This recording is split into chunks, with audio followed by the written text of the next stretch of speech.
বিশ্বাসঘাতকতার মধ্য দিয়ে সাধারণ শিক্ষার্থীদের উপর যে নির্মম নির্যাতন নিপীড়ন চালিয়েছে, ছাত্রলীগের সাথে তার সহযোগী হিসেবে এই শিক্ষক কর্মকর্তারা ভূমিকা পালন করেছে। সংগ্রামের অবসানের মধ্য দিয়ে এই খুনি হাসিনা বাংলাদেশ থেকে পালিয়ে গেলেও আমরা লক্ষ্য করছি 5 আগস্ট পরবর্তী সময়ে ঢাকা বিশ্ববিদ্যালয় প্রাঙ্গণে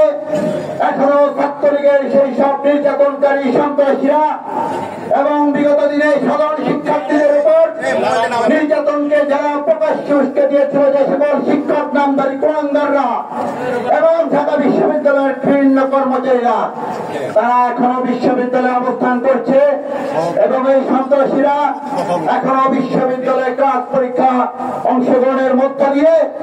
বিভিন্ন ধরনের ষড়যন্ত্রে লিপ্ত রয়েছে। আমরা বিগত দিনে 5 আগস্ট পরবর্তী সময়ে ঢাকা বিশ্ববিদ্যালয়ের মাননীয় ভিসি মহোদয়, বর্তমান প্রশাসন, যারা আমাদের ছাত্র জনতার রক্তের উপর দিয়ে এই চেয়ারে অধিষ্ঠিত হয়েছেন, তাদেরকে আমরা বারংবার বলেছি,